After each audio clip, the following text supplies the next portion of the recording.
श्री ब्रह्मा जी कहते हैं, हे मुने, उधर सती ने आश्विन मास के शुक्ल पक्ष की अष्टमी तिथि को उपवास करके भक्ति भाव से सर्वेश्वर शिव का पूजन किया। इस प्रकार नंदाव्रत पूर्ण होने पर नवमी तिथि को दिन में ध्यान मग्न हुई सती को भगवान शिव ने प्रत्यक्ष दर्शन दिया। उनका श्री विग्रह सर्वांग सुंदर और गौर वर्ण का था। उनके 5 मुख थे और प्रत्येक मुख में 3-3 नेत्र थे। भाल देश में चंद्रमा शोभा पा रहा था। उनका चित्त प्रसन्न था और कंठ में नील चिन्ह दृष्टि गोचर होता था। उनकी 4 भुजाएं थी। उन्होंने हाथों में त्रिशूल, ब्रह्म कपाल, वर तथा अभय धारण कर रखे थे। भस्ममय अंगराग से उनका सारा शरीर उद्भासित हो रहा था। गंगा जी उनके मस्तक की शोभा बढ़ा रही थी। उनके सभी अंग बड़े मनोहर थे। वे महान लावण्य के धाम जान पड़ते थे। उनके मुख करोड़ों चंद्रमाओं के समान प्रकाशमान और आहृदजनक थे। उनकी अंग कांति करोड़ों कामदेवों को तिरस्कृत कर रही थी तथा उनकी आकृति स्त्रियों के लिए सर्वथा ही प्रिय थी। देवी सती ने ऐसे सौंदर्य माधुर्य से युक्त प्रभु महादेव जी को प्रत्यक्ष देखकर उनके चरणों की वंदना की। उस समय उनका मुख लज्जा से झुका हुआ था। तपस्या के पुंज का फल प्रदान करने वाले महादेव जी उन्हीं के लिए कठोर व्रत धारण करने वाली सती को पत्नी बनाने के लिए प्राप्त करने की इच्छा रखते हुए भी उनसे इस प्रकार बोले। महादेव जी ने कहा, उत्तम व्रत का पालन करने वाली हे दक्ष नंदिनी, मैं तुम्हारे इस व्रत से बहुत प्रसन्न हूं, इसलिए कोई वर मांगो। तुम्हारे मन को जो अभीष्ट होगा वही वर मैं तुम्हें दूंगा।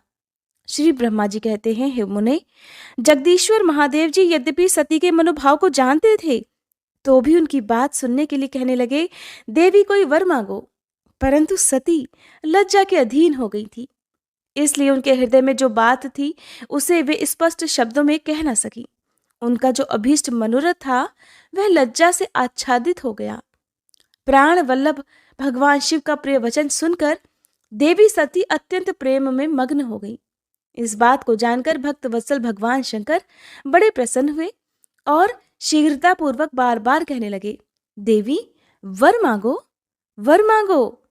सत्पुरुषों के आश्रयभूत अंतर्यामी शंभु देवी सती की भक्ति के वशीभूत हो गए थे। तब सती ने अपनी लज्जा को रोककर महादेव जी से कहा, हे वर देने वाले प्रभु, मुझे मेरी इच्छा के अनुसार ऐसा वर दीजिए जो टल ना सके। भक्त वत्सल भगवान शंकर ने देखा कि सती अपनी बात पूरी नहीं कह पा रही हैं। तब वे स्वयं ही उनसे बोले, हे देवी, तुम मेरी भार्या हो जाओ। अपने अभीष्ट फल को प्रकट करने वाले उनके इस वचन को सुनकर आनंद मग्न हुई देवी सती चुपचाप खड़ी रह गई, क्योंकि वे तो मनोवांछित वर पा चुकी थीं। फिर दक्ष कन्या प्रसन्न होकर दोनों हाथ जोड़कर मस्तक झुकाकर भक्त वत्सल शिव से बारंबार इस प्रकार कहने लगी, हे देवाधिदेव महादेव, हे प्रभो, हे जगतपते, आप मेरे पिता को कहकर वैवाहिक विधि से मेरा पाणी ग्रहण कीजिए। ब्रह्मा जी कहते हैं, हे नारद, सती की ये बात सुनकर भक्त वत्सल महेश्वर ने प्रेम से उनकी ओर देखकर कहा, प्रिय, ऐसा ही होगा। तब दक्ष कन्या सती भी भगवान शिव को प्रणाम करके भक्ति पूर्वक विदा मांग जाने की आज्ञा प्राप्त करके मोह और आनंद से युक्त होकर अपनी माता जी के पास लौट गई। इधर भगवान शिव भी हिमालय पर अपने आश्रम में प्रवेश करके दक्ष कन्या सती के वियोग से कुछ कष्ट का अनुभव करते हुए उन्हीं का चिंतन करने लगे। हे देवर्षि, फिर मन को एकाग्र करके लौकिक गति का आश्रय लेकर भगवान शंकर ने मन ही मन मेरा स्मरण किया। त्रिशूलधारी महेश्वर के स्मरण करने पर उनकी सिद्धि से प्रेरित होकर मैं तुरंत ही उनके सामने जा खड़ा हुआ। हे तात, हिमालय के शिखर पर जहां सती के वियोग का अनुभव करने वाले महादेव जी विद्यमान थे, वहीं मैं सरस्वती के साथ उपस्थित हो गया। हे देवर्षि, सरस्वती सहित मुझे आया देखकर देवी सती के प्रेम पाश में बंधे हुए शिवजी उत्सुकता पूर्वक इस प्रकार बोले, हे ब्राह्मण, मैं जब से विवाह के कार्य में स्वार्थ बुद्धि कर बैठा हूं, तब से अब मुझे इस स्वार्थ में ही स्वत्व सा प्रतीत होने लगा है। दक्ष कन्या सती ने बड़ी भक्ति से मेरी आराधना की है। उसके नंदाव्रत के प्रभाव से मैंने उसे अभीष्ट वर देने की घोषणा की है। हे ब्राह्मण, तब उसने मुझसे ये वर मांगा कि आप मेरे पति हो जाइए। ये सुनकर सर्वथा संतुष्ट होकर मैंने भी कह दिया कि तुम मेरी पत्नी हो जाओ।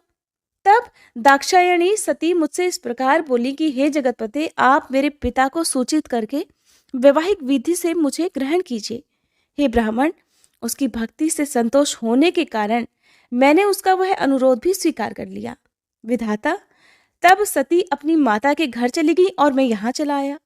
इसलिए अब तुम मेरी आज्ञा से दक्ष के घर जाओ और ऐसा यत्न करो जिससे प्रजापति दक्ष शीघ्र ही मुझे अपनी कन्या का दान कर दें।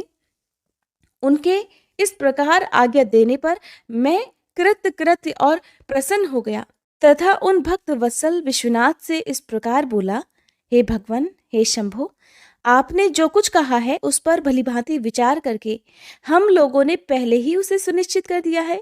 हे वृषभध्वज, इसमें मुख्यतः देवताओं का और मेरा भी स्वार्थ है। दक्ष स्वयं ही आपको अपनी पुत्री प्रदान करेंगे, किंतु आपकी आज्ञा से मैं भी उनके सामने आपका ये संदेश कह दूंगा। सर्वेश्वर महाप्रभु महादेव जी से ऐसा कहकर मैं अत्यंत वेगशाली रथ के द्वारा दक्ष के घर जा पहुंचा। नारद जी ने पूछा, हे वक्ताओं में श्रेष्ठ महाभाग विधाता, बताइए, जब सती घर पर लौटकर आई तब दक्ष ने उनके लिए क्या किया? ब्रह्मा जी कहने लगे, तपस्या करके मनवांछित वर पाकर देवी सती जब घर को लौट गई तब वहां उन्होंने माता पिता को प्रणाम किया। सती ने अपनी सखी के द्वारा माता पिता को तपस्या संबंधी सब समाचार कहलवाया। सखी ने यह भी सूचित किया कि सती को महेश्वर से वर की प्राप्ति हुई है। वे सती की भक्ति से बहुत संतुष्ट हुए हैं। फिर सती के मुंह से सारा वृतांत सुनकर माता पिता को बड़ा आनंद प्राप्त हुआ और उन्होंने महान उत्सव किया। उदार चेता दक्ष और महामनस्विनी वीरिणी ने ब्राह्मणों को उनकी इच्छा के अनुसार द्रव्य दिया तथा अन्यान्य अंधों और दीनों को भी धन बांटा। प्रसन्नता बढ़ाने वाली अपनी पुत्री को हृदय से लगाकर माता वीरिणी ने उनका मस्तक सूंघा और आनंद मग्न होकर उसकी बारंबार प्रशंसा की। तदंतर कुछ समय व्यतीत होने पर धर्मज्ञों में श्रेष्ठ दक्ष इस चिंता में पड़ गए कि मैं अपनी इस पुत्री का विवाह भगवान शंकर के साथ किस प्रकार करूं। महादेव जी प्रसन्न होकर आए थे पर वे तो चले गए। अब मेरी पुत्री के लिए वे फिर यहाँ कैसे आएंगे? यदि किसी को शीघ्र ही भगवान शिव के निकट भेजा जाए तो ये भी उचित नहीं जान पड़ता, क्योंकि यदि वे इस तरह अनुरोध करने पर भी मेरी पुत्री को ग्रहण ना करें तो मेरी तो याचना ही निष्फल हो जाएगी। इस प्रकार की चिंता में पड़े हुए प्रजापति दक्ष के सामने मैं सरस्वती के साथ सहसा उपस्थित हुआ। मुझ पिता को आया देख दक्ष प्रणाम करके विनीत भाव से खड़े हो गए। उन्होंने मुझ स्वयंभू को यथा योग्य आसन दिया। तदंतर दक्ष ने जब मेरे आने का कारण पूछा तब मैंने सब बातें बताकर उनसे कहा, हे प्रजापते, भगवान शंकर ने तुम्हारी पुत्री को प्राप्त करने के लिए निश्चय ही मुझे तुम्हारे पास भेजा है। इस विषय में जो श्रेष्ठ कृत्य हो उसका निश्चय करो। जैसे सती ने नाना प्रकार के भावों से तथा सात्विक व्रत के द्वारा भगवान शिव की आराधना की है, उसी तरह वे भी सती की आराधना करते हैं। इसलिए हे दक्ष, भगवान शिव के लिए ही संकल्पित और प्रकट हुई अपनी इस पुत्री को तुम बिना देर किए उनकी सेवा में सौंप दो। इससे तुम कृतकृत्य हो जाओगे। मैं नारद के साथ जाकर उन्हें तुम्हारे घर ले आऊंगा। फिर तुम उन्हीं के लिए उत्पन्न हुई अपनी यह पुत्री उनके हाथों में दे दो। श्री ब्रह्मा जी कहते हैं, हे नारद, मेरी ये बात सुनकर मेरे पुत्र दक्ष को बड़ा हर्ष हुआ। वे अत्यंत प्रसन्न होकर कहने लगे, हे पिताजी, ऐसा ही होगा। मुने, तब मैं अत्यंत हर्षित होकर वहां से उस स्थान को लौटा जहां लोक कल्याण में तत्पर रहने वाले भगवान शिव बड़ी ही उत्सुकता से मेरी प्रतीक्षा कर रहे थे। नारद, मेरे लौट आने पर स्त्री और पुत्री सहित प्रजापति दक्ष भी पूर्ण काम हो गए। वे इतने संतुष्ट हुए मानो अमृत पीकर अघा गए हों। श्री ब्रह्मा जी कहते हैं, हे नारद, तदंतर मैं हिमालय के कैलाश शिखर पर रहने वाले परमेश्वर महादेव शिव को लाने के लिए प्रसन्नता पूर्वक उनके पास गया और उनसे इस प्रकार बोला, हे वृषभध्वज, सती के लिए मेरे पुत्र दक्ष ने जो बात कही है उसे सुनिए और जिस कार्य को वे अपने लिए असाध्य मानते थे उसे सिद्ध हुआ ही समझिए। दक्ष ने कहा है कि मैं अपनी पुत्री भगवान शिव के हाथों में ही दूंगा, क्योंकि उन्हीं के लिए ये कन्या उत्पन्न हुई है। शिव के साथ सती का विवाह हो, ये कार्य तो मुझे स्वतः ही अभीष्ट है। फिर आपके भी कहने से इसका तो महत्व और अधिक बढ़ गया। मेरी पुत्री ने स्वयं इसी उद्देश्य से भगवान शिव की आराधना की है और इस समय शिव जी भी मुझसे इसी के विषय में अन्वेषण अर्थात पूछताछ कर रहे हैं। इसलिए मुझे अपनी कन्या अवश्य ही भगवान शिव के हाथों में देनी है। विधातः वे भगवान शंकर शुभ लग्न और शुभ मुहूर्त में यहाँ पधारे, उस समय मैं उन्हें शिक्षा के तौर पर अपनी ये पुत्री दे दूंगा। हे वृषभध्वज, मुझसे दक्ष ने ऐसी बात कही है, अतः आप शुभ मुहूर्त में उनके घर चलिए और सती को ले आइए। मुने, मेरी ये बात सुनकर भक्त वत्सल रुद्र लौकिक गति का आश्रय लेकर हंसते हुए मुझसे कहने लगे, संसार की सृष्टि करने वाले ब्रह्मा जी, मैं तुम्हारे और नारद के साथ ही दक्ष के घर चलूंगा, अतः नारद का स्मरण करो। अपने मरीचि आदि मानस पुत्रों को भी बुला लो। विधे, मैं उन सब के साथ दक्ष के निवास स्थान पर चलूंगा और मेरे पार्षद भी मेरे साथ रहेंगे। नारद, लोकाचार के निर्वाह में लगे हुए भगवान शिव के इस प्रकार आज्ञा देने पर मैंने तुम्हारा और मरीचि आदि पुत्रों का भी स्मरण किया। मेरे याद करते ही तुम्हारे साथ मेरे सभी मानस पुत्र मन में आदर की भावना लिए शीघ्र ही वहां पहुंच गए। उस समय तुम सभी लोग हर्ष से उत्फुल्ल हो रहे थे। फिर रुद्र के स्मरण करने पर शिव भक्तों के सम्राट भगवान विष्णु भी अपने सैनिकों तथा कमला देवी के साथ गरुड़ पर आरूढ़ होकर तुरंत वहां आ गए।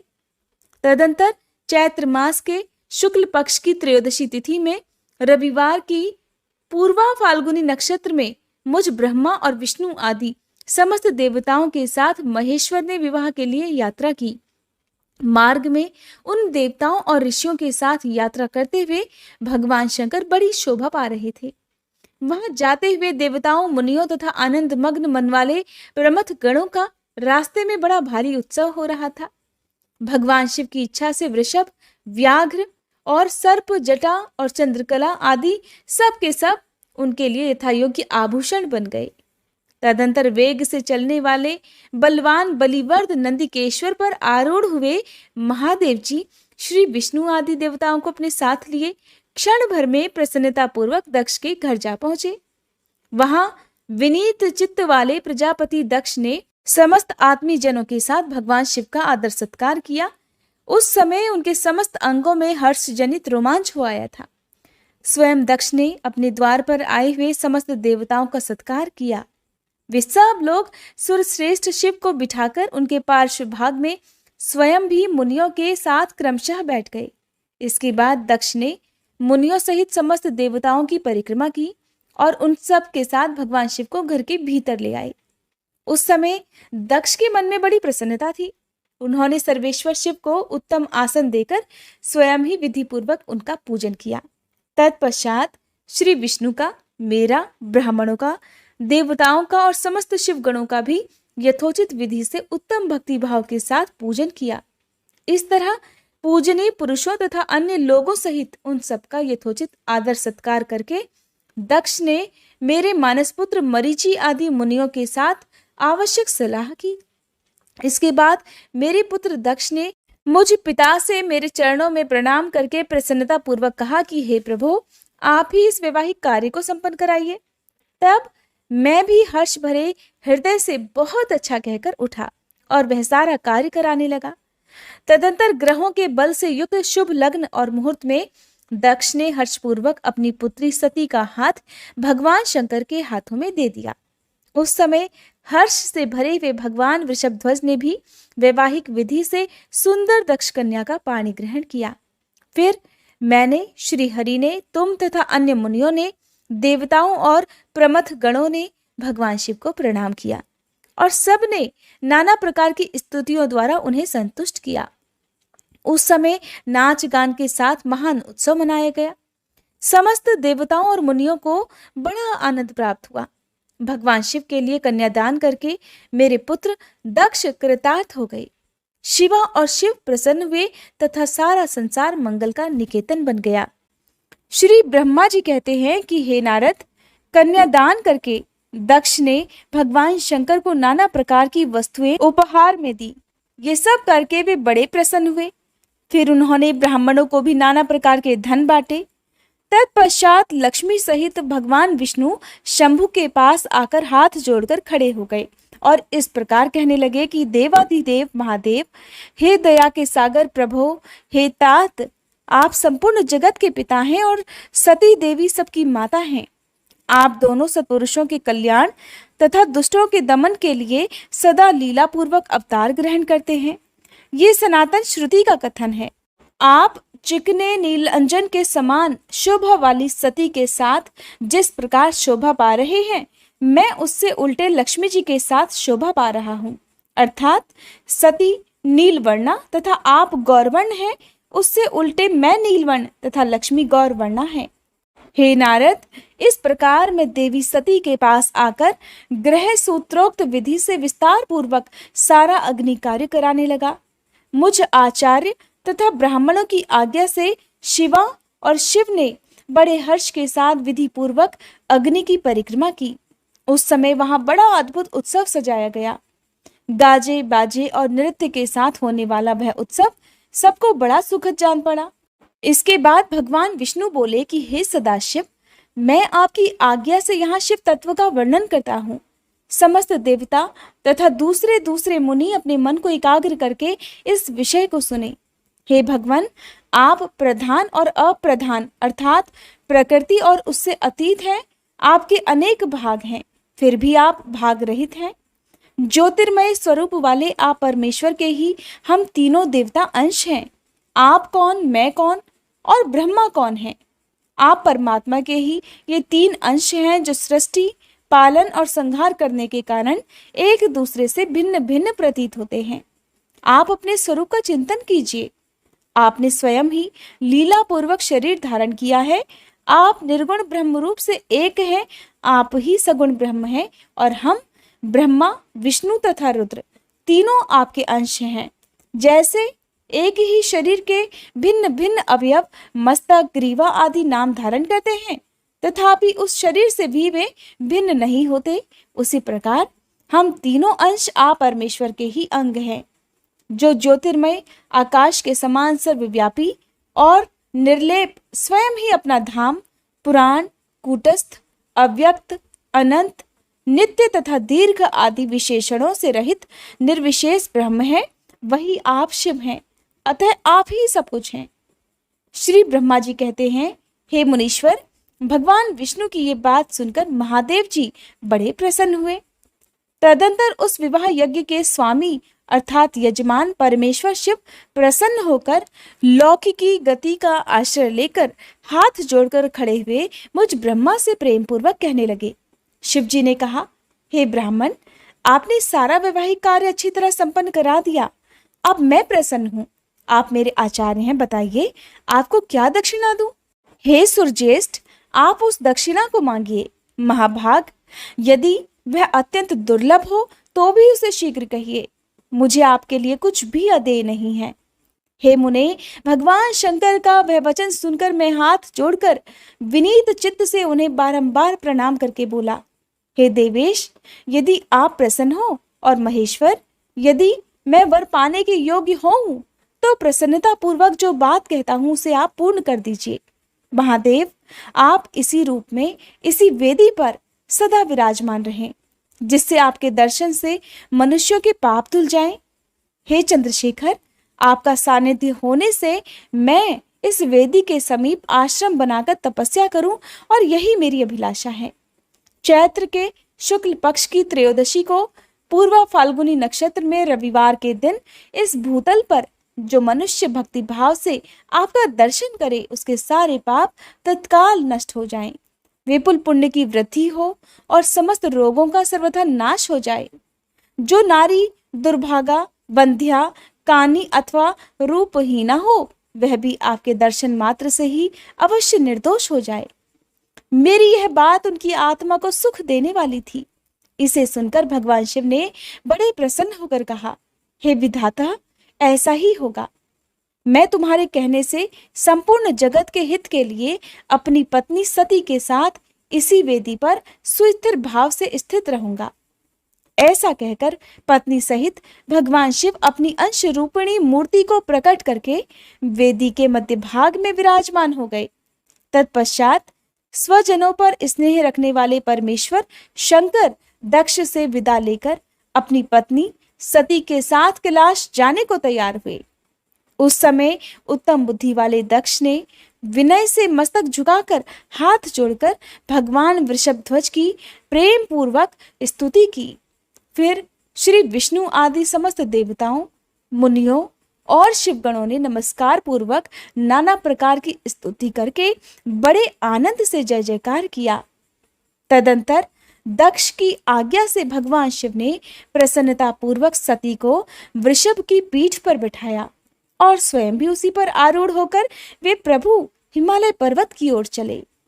भगवान शंकर के समीप वृषभ पर बैठी हुई सुंदर दांत और मनोहर हास वाली सती अपने नील श्याम वर्ण के कारण चंद्रमा में नीली रेखा के समान शोभा पा रही थी। उस समय उन नव दंपति की शोभा देखकर श्री विष्णु आदि समस्त देवता, मरीचि आदि महर्षि तथा दूसरे लोग ठगे से रह गए, हिलडुल भी नहीं सके और दक्ष भी खुद मोहित हो गए। तत्पश्चात कोई बाजे बजाने लगे और दूसरे लोग मधुर स्वर से गीत गाने लगे। कितने ही लोग प्रसन्नता पूर्वक शिव जी के कल्याणमय उज्जवल यश का गान करते हुए उनके पीछे पीछे चलने लगे। भगवान शंकर ने बीच रास्ते से दक्ष को प्रसन्नता पूर्वक वापस लौटा दिया और स्वयं प्रेमाकुल होकर प्रमथ गणों के साथ अपने धाम को जा पहुंचे। यद्यपि भगवान शिव ने विष्णु आदि देवताओं को भी विदा कर दिया था, तब भी वे बड़े प्रसन्नता और भक्ति भाव के साथ पुनः उनके साथ हो लिए। उन सभी देवताओं, प्रमथ गणों तथा अपनी पत्नी सती के साथ हर्ष भरे शंभु हिमालय पर्वत से सुशोभित अपने कैलाश धाम में जा पहुंचे। वहां जाकर उन्होंने देवताओं, मुनियों और दूसरे लोगों का बहुत आदर सम्मान करके उन्हें प्रसन्नता पूर्वक विदा किया। शंभु की आज्ञा लेकर वे विष्णु आदि सभी देवता तथा मुनि नमस्कार और स्तुति करके मुख पर प्रसन्नता की छाप लिए अपने अपने धाम को चले गए। सदाशिव का चिंतन करने वाले भगवान शिव भी अत्यंत आनंदित होकर हिमालय के शिखर पर रहकर अपनी पत्नी दक्ष कन्या सती के साथ विहार करने लगे। श्री सूत जी कहते हैं, हे मुनियों, पूर्व काल में स्वयंभू मनु मनवंतर में भगवान शंकर और सती का जिस प्रकार विवाह हुआ वह सारा प्रसंग मैंने तुमसे कह दिया। जो विवाह काल में, यज्ञ में अथवा किसी भी शुभ कार्य के आरंभ में भगवान शंकर की पूजा करके शांत चित्त से इस कथा को सुनता है, उसका सारा कर्म तथा वैवाहिक आयोजन बिना किसी विघ्न बाधा के पूर्ण हो जाता है और दूसरे शुभ कर्म भी सदा निर्विघ्न पूर्ण होते हैं। इस शुभ उपाख्यान को प्रेम पूर्वक सुनकर विवाहित होने वाली कन्या भी सुख, सौभाग्य, सुशीलता और सदाचार आदि सद्गुणों से संपन्न साध्वी स्त्री तथा पुत्रवती हो जाती है। देवर्षि नारद बोले, हे ब्राह्मण, हे विधे, हे प्रजनाथ, हे महाप्राज्ञ दयानिधे, आपने भगवान शंकर और देवी सती के मंगलकारी सुयश का श्रवण कराया है। अब इस समय पुनः प्रेम पूर्वक उनके उत्तम यश का वर्णन भी कीजिए। उन शिव दंपति ने वहां रहकर कौन सा चरित्र किया था? तब श्री ब्रह्मा जी कहने लगे, हे मुने, तुम मुझसे सती और शिवजी के चरित्र का प्रेम से श्रवण करो। वे दोनों दंपति वहां लौकिकी गति का आश्रय लेकर नित्य निरंतर क्रीड़ा किया करते थे।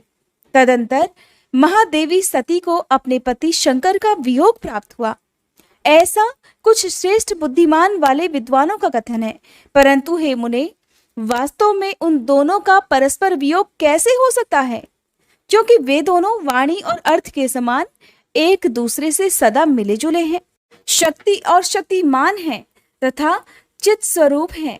फिर भी उनमें लीला विषयक रुचि होने के कारण वे सब कुछ संगठित हो सकता है। सती और शिव यद्यपि ईश्वर हैं, तब भी लौकिक रीति का अनुसरण करके वे जो जो लीलाएं करते हैं वे सब संभव हैं।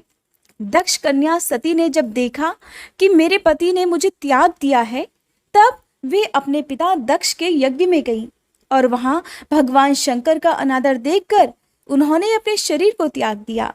वे ही सती पुनः हिमालय के घर पार्वती के नाम से प्रकट हुई और बड़ी भारी तपस्या करके उन्होंने विवाह के द्वारा पुनः भगवान शिव को प्राप्त कर लिया। श्री सूत जी कहते हैं, हे महर्षियों, ब्रह्मा जी की ये बात सुनकर नारद जी ने विधाता से शिवा और शिव के महान यश के विषय में इस प्रकार पूछा।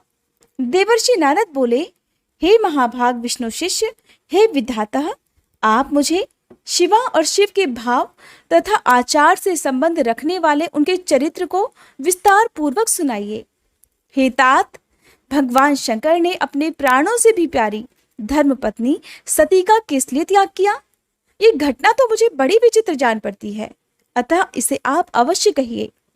हे विधाता, आपके पुत्र दक्ष के यज्ञ में भगवान शिव का अनादर कैसे हुआ? और वहां पिता के यज्ञ में जाकर देवी सती ने अपने शरीर का त्याग किस प्रकार किया? उसके बाद वहां क्या हुआ? भगवान महेश्वर ने क्या किया? ये सब बातें मुझसे कहिए। इन्हें सुनने के लिए मेरे मन में बड़ी श्रद्धा है। तब श्री ब्रह्मा जी ने कहा, मेरे पुत्रों में श्रेष्ठ महाप्राज्ञ तात नारद, तुम महर्षियों के साथ बड़े प्रेम से भगवान चंद्रमौली का ये चरित्र सुनो। श्री विष्णु आदि देवताओं से सेवित पर ब्रह्म महेश्वर को नमस्कार करके मैं उनके महान अद्भुत चरित्र का वर्णन आरंभ करता हूँ। हे मुने, ये सब भगवान शिव की लीला ही है।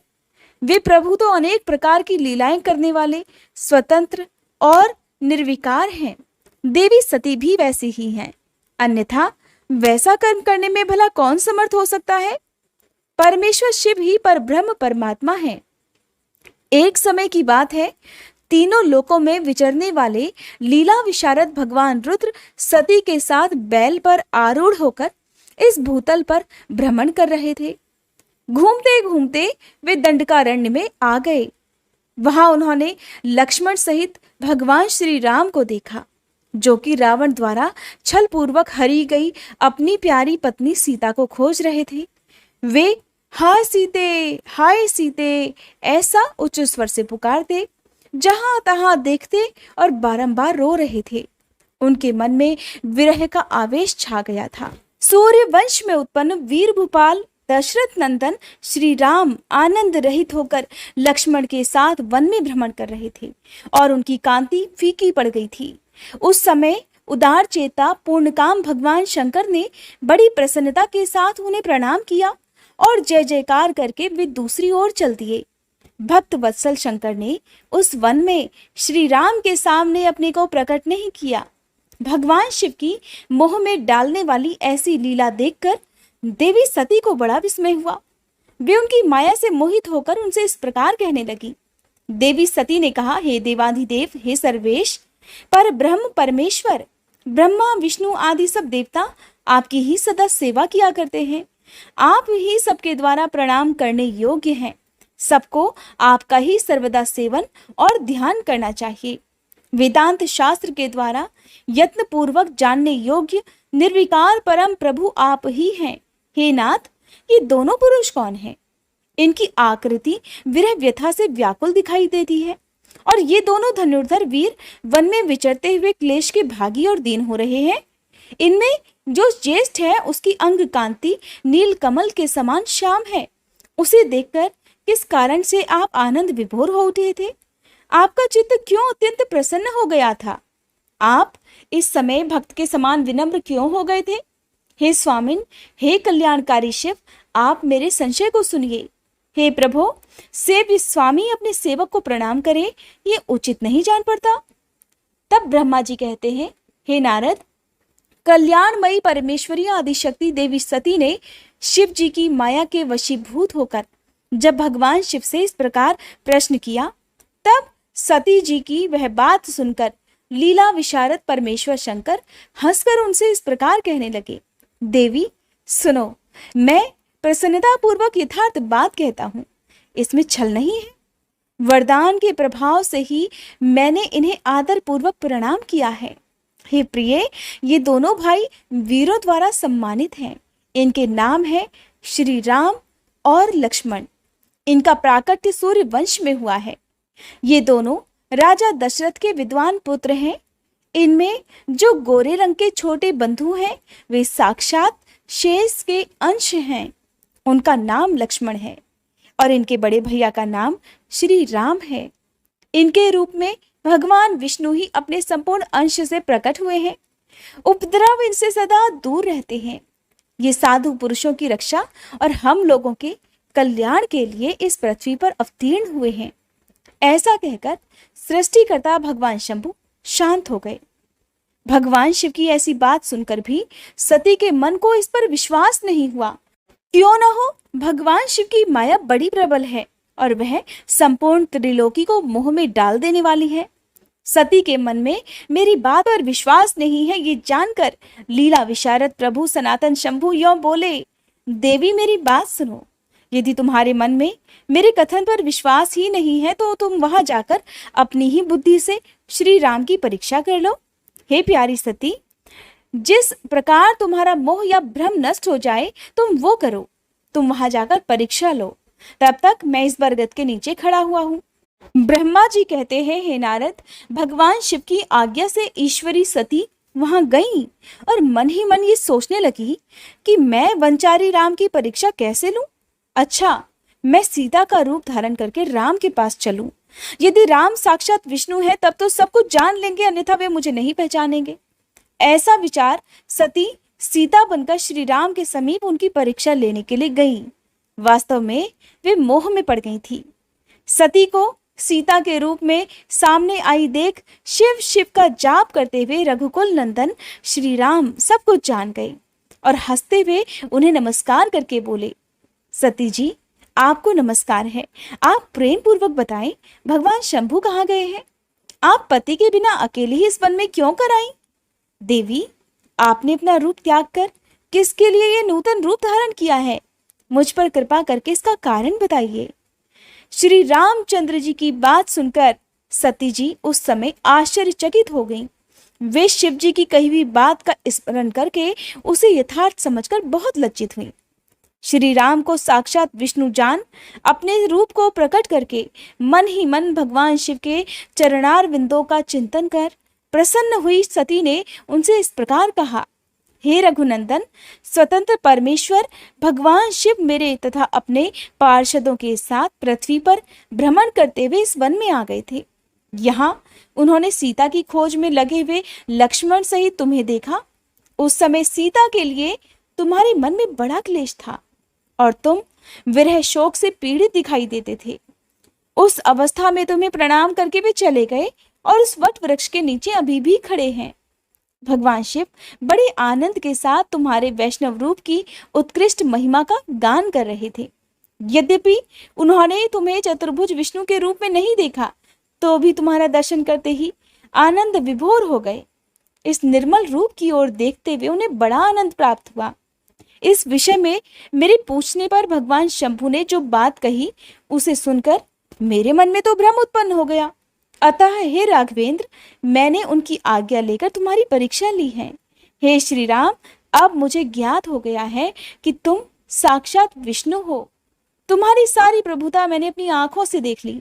अब मेरा संशय दूर हो गया। तो भी महामते, तुम मेरी बात सुनो। मेरे सामने ये सच सच बताओ कि तुम भगवान शिव के भी बंधनी कैसे हो गए?